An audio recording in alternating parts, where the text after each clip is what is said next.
Ես սովորում եմ Իտալիայում լիովին անվճար եւ ստանում եմ 8000 եվրո արժողությամբ կրթաթոշակ եւ այս վիդեոյում կպատմեմ ձեզ այդ կրթաթոշակի մասին, ինչ փաստաթղթեր են անհրաժեշտ այդ կրթաթոշակին դիմելու համար, վերջնաժամկետները երբ են եւ նաեւ կբարձրաձայնեմ նյուանսները, որոնց մասին ձեզ ոչ ոք չի ասի,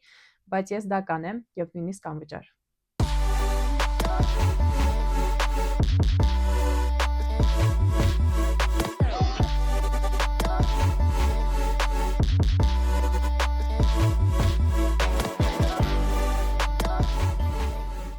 Բարև բոլորին, ես Ժանետն եմ, ես սովորում եմ Իտալիայում CNA-ի համալսարանում եւ ստանում եմ DSU կրթաթոշակը։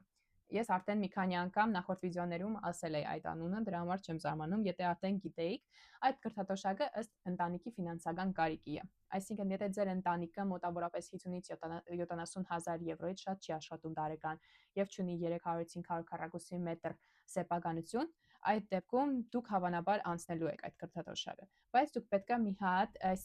վիդեոյի description-ով նայեք հղումով անցնեք, հաշվարկեք, հաստատ անցնում եք, թե ոչ։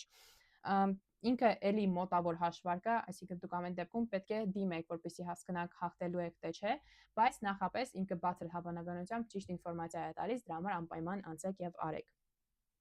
Կրթաթոշակը տալիս է 100% զերծ ձեր ուսման վարձի վրա եւ 8000 եվրո արժողությամբ կրթաթոշակ է տալիս, բայց այստեղ կարևոր է իմանալ, որ 8000 եվրո արժողությամբ է, այսինքն իրանք ձեզ արձերն այդ գումարը չեն տալու, մենակ 3500 եվրոն է, որ նրանք ձեզ երկու տրանսով դեկտեմբերին եւ հունիսին տալու են այդ գումարը, մնացածը գնալու է որպես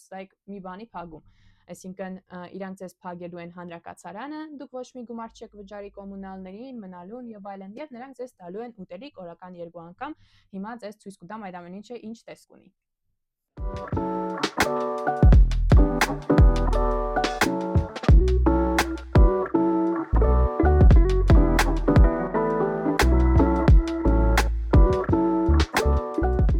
Ով կարող է դիմել այս կրթաթոշակին։ Իրականում ցանկացած մարդ։ Ես չգիտեմ, ես իրական ասել եմ վիդեոյից մեջ, որ ցանկացած հայ կարող է դիմել, բայց դա կարող է լինել ցանկացած հայ, ռուս, իտալացի, եվրոպացի, ընդհանրապես կապ չունի, ես չգիտեմ ոնց իտալացի կառավարության միջոցով տենց գաղափար է անցել, որ իրանք կարող են տրամադրել կրթություն անվճար շատ մարդկանց, բայց հիմա դա անում են ու այս հնարավորությունից փառադիր պետք է օգտվեք, բայց ես ինչքան գիտեմ, պատճառը այն է, որ Իտալիայում շատ քիչ ուսանողներ են շարունակում իրենց կրթությունը ավագ դպրոցից հետո համալսարաններում, ինչքան տեղյակ եմ, մենակ 28-ից 38%-ն են շարունակում, եւ իրանք այդպես ձև փորձում են մարդկանց ողջևորել, որ գնան համալսարան, երբ պետք է դիմել վերջնաժամկետները։ Հիմնականում կրթաթոշակին դիմում են արդեն ընդունվելուց հետո, այսինքն եթե ընդունելությունը ընկնում է հոկտեմբերից մինչև մայիս-հունիս ընկած ժամանակահատվածը, ապա կրթաթոշակին պետք է արդեն դիմել հուլիսից սեպտեմբեր եւ դուք կրթաթոշակի պատասխանները իմանում եք դեկտեմբերին։ Այսինքն փաստաթղթերը սկսում եք հավաքել, երբ որ արդեն բացվեց կրթաթոշակի հայտերը, դուք կարտակ այնտեղ բանդոն։ Հիմա ավելի դրա մասին մանրամասն խոսեմ փաստաթղթերի մասին խոսելիս, բայց բացում եք հունիսին հայտերը, ամեն ինչ կարդում եք կրթաթոշակի մասին, սկսում եք փաստաթղթերը հավաքել եւ մինչեւ սեպտեմբեր պետք է այդ փաստաթղթերը ուղարկեք։ Ժամկետները հիմնականում տենց են։ Հետո արդեն սեպտեմբերին, որ ուղարկեցիք, հոկտեմբերին լինելու է առանցքային պատասխանները եւ դեկտեմբերին արդեն վերջնականապես հասկանալու եք հաղթել եք կրթաթոշակը, թե ոչ։ Այդպես։ Հիմա խոսենք փաստաթղթերի մասին։ Փաստաթղթերը հետեւյալն են անհրաժեշտ։ Առաջինը ընտանիքի կազմի մասին փաստաթուղթն է։ Այդ հիմնականում վերցնում են համատիրությունից եւ այնտեղ պետք է գրված լինի այդ դիմորդի անունը, օրինակ եթե իմը վերցնենք, Ժանա Ատանեսյանն է, ծնվել է այս օրը, փետրվարի 7-ը 2003 թվին եւ ունի հետեւյալ ընտանիքի անդամներ։ Ընդ գրում է մայր, անունը, ազգանունը, ծննդյան տարեթիվը, եղբայր, ծննդյան տարեթիվը, անունը, ազգանունը եւ հայր, օրինակ։ Եվ պարտադիր տարեթիվը պետք է նշված լինի, քանի որ մնացած փաստաթղթերը դուք պետք է հավաքեք միայն չափահաս մարդկանց համար։ Հետո որ արդեն այդ փաստաթուղթը ունեցաք, դուք պետք է հավաքեք հետեւյալը. բանկային քաղվածքները հստակ օրով, որոնք որ իրանք ձեզ ասում են, հիմնականում դա լինում է նախորդ տարվա դեկտեմբերի 31-ով, բայց կարող է նաև խնդրեն նախանցած, դրա համար ուշադիր սպասեք մինչև հունիսը, երբ որ հայտերը բացվեն, քանի որ դուք կրահել չեք կարող, թե որ օրով են ձեզ ասելու այդ փաստաթղթերը բոլոր հավաքել։ Լավ, հիմա վերադառնանք։ Բանկային քաղվածքները պետք է վերցնեք այդ ամսով, դուք պետք է կադաստրից սեփականությունը ձեր անունով վերցնեք եւ tax revenue-ի փաստաթղթերը, okay։ Դե ինչքան դուրք եք տվել, ինչքան tax եք վճարել անցած տարվա համար։ Օրինակ, եթե հիմա 26 թիվն է, հավանաբար խնդրելու են 25 տարվա համար ձեր tax revenue-ն դուք տրամադրեք իրենց։ Օրինակ, եթե ընտանիքը կազմված է 3 հոգուց, 2 ծնողը եւ 1 երեխան, եւ եկեք գրենք, որ ես անչափ ասեմ դեռ, ապա վերցնում ենք 2 ծնողների փաստաթղթերը եւ գումարում ենք անգամ 3 ենք անում։ So 2 անգամ 3 6 եւ այդ ընտանիքի կազմի փաստաթղթով դառնում է 7 փաստաթուղթ, որ դուք պետք է հավաքեք։ Եթե 3 հոգի է, հիմնականում 12 փաստաթուղթ է լինում եւ այլն։ Դուք կարող եք հիմա հասկանալ ձեզ ինչքան փաստաթուղթ պետք է հավաքել, քանի որ ամեն փաստաթուղթը լինելու է մոտավոր արժեությամբ 12000 դրամ։ Okay, so ինչի համար է 12000 դրամ, որովհետև դուք հետո այդ փաստաթղթերը պետք է թարգմանեք իտալերեն եւ հետո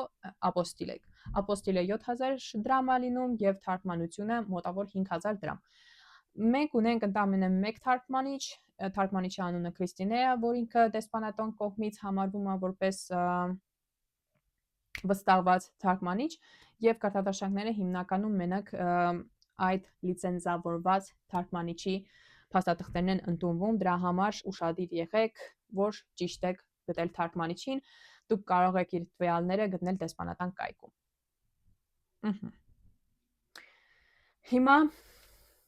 ինչ է լինում։ Հետո արդեն ձեր բոլոր թղթերը հավաքեցիք, ապոստիլը հիմնականում մի օրվա ընթացքում անում են, իսկ թարգմանությունները դուք պետք է նախորդ հարցնեք Քրիստինեին, թե ինքը քանի օրում կարողանա ձեզ տրամադրել փաստաթղթերը, ինչքան շուտ անեք այդքան լավ, ավելի ապահով կլինեք, բայց ես միշտ խորհուրդ եմ տալիս, որ շատ շուտ սկսեք, որպեսզի ոչ մի խնդիր փաստաթղթերի հետ չունենաք, քանի որ ձեր ամբողջ կրթատոշակի շահելը դրանից է կախված։ Միակ բանը, որ կարող եմ ասել, դա ապոստիլը, խնդրում եմ ուշադիր եղեք, որ հայտի մեջ տեսնեք նրանք ուզում են օրիգինալ փաստաթղթերի վրա լինեն, թե թարգմանության վրա լինի ապոստիլը։ Դա ռեգիոնից ռեգիոն տարբերվում է, նույնիսկ տարուց տարի է տարբերվում, դրա համար ավելի լավ կլինի, որ դուք գրեք իրանց մեյլ եւ հարցնեք ու հետո ըստ դրա առնչվեք, թե ինչ հերթականությամբ պետք է անեք ձեր փաստաթղթերը սարքեք։ Լավ։ Ընդհանրապես ոնց են դիմում այս կրթատոշակին, որովհետև մի բանը, որ դուք կնկատեք, այն է, որ եթե դուք գնաք ուղղակի գրեք մի բան search-ի մեջ, դες ոչ մի բան չի բերում։ Ընդհանրապես իտալական համալսարանները կան խառնեն, իրանց վեբսայթների վրա ոչինչ չկա, ու ես իրականում մի հատ TikTok էի տեսել, ու շատ խնդալու TikTok էր, ասում էր everything you need is very well hidden on the website, այս իրոքից իտալական համալսարանների մասին է։ Ամեն ինչ կա, ամեն ինչ։ Ուղղակի նենց տեղակ դրած, որ դուք երբեք այդ չեք գտնի։ Ես չեմ հասկանում վեբսայթի իմաստը որն է, եթե տենց է լինում, բայց it's fine։ Հիմա ես ձեզ բացատրեմ, թե ոնց դուք կարող եք ձեզ հեշտացնել այդ։ Լավ։ Որոշենք, որ դուք 8 համալսարան դիմել եք։ Այդ 8 համալսարանից մի քանի հատ օֆեր եք ստացել, արդեն հասկացել եք մոտավոր որ համալսարանն եք գնում սովորեք եւ օրինակ ընդունվել եք իմ համալսարանը, Siena-ի համալսարանը ընդունվակ։ Որոշում եք, որ ընդեղ եք կրթատոշակին դիմում, վերջնական ընդեղ եք սովորելու եւ այլն։ Ինչ պետք է անեք։ Գնում եք Siena-ի Siena, որտեղ է քաղաքը, որ ձեր համալսարանը գտնվում է, գնում եք Siena, կողքը գրում եք region։ Ինքը ձեզ բերելու է region, որ իր region-ը Toscana-ն է։ Հիմա Toscana-ն կողքը գրում եք DSU։ Ինքը ձեզ կբերի DSU Toscana-ն, որը իմ ռեգիոնի համար նախատեսված կրթատոշակն է, եւ կնայեք, օրինակ, որ մոտավոր հասկանաք ինչ փաստաթղթեր են ուզում, անցած տարվա փաստաթղթերը։ Bandon, ինքը ձեզ բերելու է call of application, մեծ PDF-ա լինելու, okay։ 60 էջրանոց PDF-ա լինելու, որ դուք պարտադիր չէ ամբողջովին կարտակ, բայց ես իրականում խորհուրդ կտայի տպայի ու կարտայի։ Բայց կարտացեք դիք։ Այնտեղ մեջը սաղ գրված է լինելու, թե ինչ պետք է անեք ու պետք է շատ ուշադիր կարտակ։ Ինքը էս նույնը, ինչ որ ես ձեզ ասեցի, ինքը նույնը ասելու է, որ պետք է էս թուղթը հավաքես, էս թուղթը հավաքես, էս թուղթը հավաքես, հետո թարգմանես, ապոստիլես ու բերես մոտ։ Այստեղ կարևոր է որ ինքը ասելու է legalized by Italian embassy in your country, մենք դիք ընդհանրապես չունենք, մեր մոտ միակը որ աշխատում է ապոստիլն է։ Մենք legalization մենակ կրնանք անենք diploma, որը էլի պարտադիր է անեք, դրա մասին մենք ես առանձին վիդեո կնկարեմ, թե ինչպես ընդունվել իտալական համալսարաններ, ընդունվելուց հետո ինչ պետք է անեք, բայց այս վիդեոն կրթաթոշակի մասին է, okay։ So մենք վավերացում չենք անում փաստաթղթերի Հայաստանում, իտալական դեսպանատունը դա չի անում, քանի որ մենք ապոստիլ ունենք։ So ամեն ինչ պետք է ապոստիլով անեք։ Բերեց այդ, ոչ եմ այդ ամբողջ փաստաթուղթը կարդում եք, կարդացիք բրծակ, սկսում եք հավաքել ու ինքը ձեզ ասելու է այդ փաստաթղթերը որտեղ պետք է ուղարկեք։ Իմ համալսարանը, իմ ռեգիոնի scholarship-ը ինքը խնդրել է, որ մենք ուղիղ ուղարկենք փաստաթղթերը փոչտով իրանց։ Ու նախքան այդ deadline-ը, որը սեպտեմբերի 6-ն էր եղել ինձ մոտ։ Ես դա ուղարկել եմ DHL-ով, քանի որ ուզում էի, որ արագ գնար, բայց նույնպես կարող եք DHL-ով չուղարկեք, ուրիշ այլ փոչտի միջոցով անեք, օրինակ HiPost-ի միջոցով անեք, որ ավելի էժան լինի, որովհետև DHL-ը բավականին թանկ է նստում, ես վճարել եմ 30,000 դրամ 12 փաստաթղթի համար, դրա համար ինչքան շուտ սկսեք ձեր փաստաթղթերը անել, ինչքան շատ ժամանակ ունենաք, որպեսզի ուղարկեք այդ փաստաթղթերը, այդքան ավելի էժան է նույնպես ելնելու ձեր համար այդ process-ը։ Հետո նայեցիք, ուղարկեցիք, վերջ, սպասում ենք պատասխանի։ Ու հիմա պատասխանները սպասելով խոսենք նաև նյուանսների մասին, որովհետև նյուանսները հենց նրա մասին են, որ դուք շատ փող եք ծախսելու հենց կրթաթոշակը ստանալու համար։ Հա դուք հենց ստացաք կրթաթոշակը լավ լրված եք լինելու, okay, հա այդ կրթաթոշակը կստանաք, տունը կունենաք ապրելու, ուտելիքը կունենաք, բայց դրանից առաջ դուք այդ կրթաթոշակը ստանալու եք մենակ դեկտեմբերին, դեմի 2 ամիսը մինիմումը դուք պետք է ինքնուրույն ապրեք Իտալիայում։ Հա կարելի է ավելի ուշ գնալ դասերը, ուշ սկսել, օրինակ նոյեմբերին, դեկտեմբերին պատասխաններ իմանաք, բայց դուք պետք է մեկը նախնական գումար save անեք։ Օրինակ ես ինչ էի արել, ես այդ ժամանակ ամերիկյան էի սովորում եւ որոշել էի, որ արդեն դուրս եմ գալու, դրա համար ես ընդունվեցի աշխատանքի եւ աղաքին գումար խնայեցի, որպեսզի օրինակ կարողանամ փաստաթղթերի հարցը հոգամ եւ վճարեմ այդ ուղարկելու գումարը, տան դեպոզիտի գումարը, որպեսզի կարողանամ որևէ ձև իմ ծնողներին օգնեմ, որ կարողանամ ես գնամ այնտեղ սովորեմ։ Որպեսզի դուք կարողանաք ի սկզբանե ընդունվեք համալսարանը, դուք էլի պետքա գումար ծախսեք։ Օրինակ այդ TOEFL-ը, IELTS-ը, որ պետքա պարաբեք դրա գումարը, նաև այդ քննությունները հանձնելու գումարը, ամեն այդ քննությունը 200 եվրո արժի մոտավոր։ Այդ էլ պետքա մի կողմ գցեք, ամեն համալսարան դիմելն էլա գումար։ Այդ ամեն ինչը հավաքվում է։ Դուք պետք է մի հատ նստեք, հասկանաք, թե ինչքան գումար է ելնում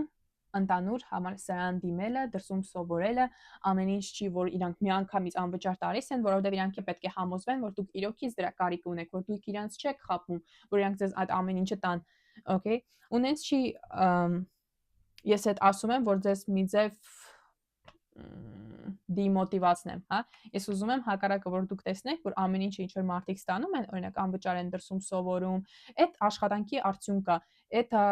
չգիտեմ, այդ քննություններին պարապելն է, տարբեր տեսնել ինչ կա, ինչ համալսարան կարամ դիմեմ, ինչ տարբերակներ կան։ Ես հիմա իրականում լիքը նկատել եմ, որ ես նաև TikTok-ում եմ սկսել post-ել, որ մարդկանց շատ արագ պատասխաններ են պետք, շատ basic հարցերին, որ եթե մարդը ուզում է դրսում սովորի, ինքը արդեն պետք է այդ հարցերի պատասխանը իմանար։ Ես իհարկե հասկանում եմ, որ ես միակ մարդկանցից եմ հայկական մեդիայում, որ դրա մասին սկսել է խոսել ու դա անում է անվճար, ու ես շատ ուրախ եմ, որ մարդիկ ընդհանրապես իմանում են այսպիսի բանի մասին, ու ես իրանց առանցին source of information եմ լինում դա անելու համար,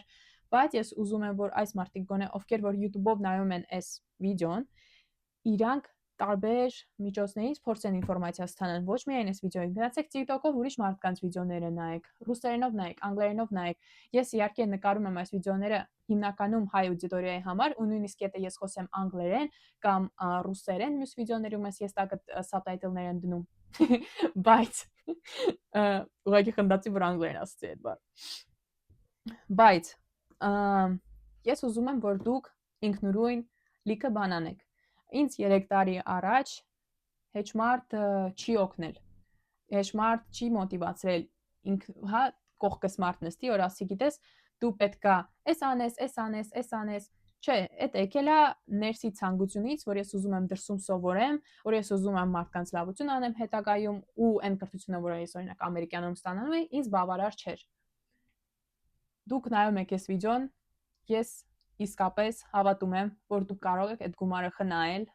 ձեր կրթության մեջ ինվեստ անեք, որպեսզի կարողանաք հետո նույն լավ գործը դուք նույնպես անեք։ So ամեն ինչ հնարավոր է խնայեք գումար, եթե շատ դժվար է ձեզ ներկա փուլում ոչ մի օգնություն չունեք, գործի ընդունվեք, եթե ունեք նպատակ, մի հանձնվեք։ So, այս իմ ամբողջ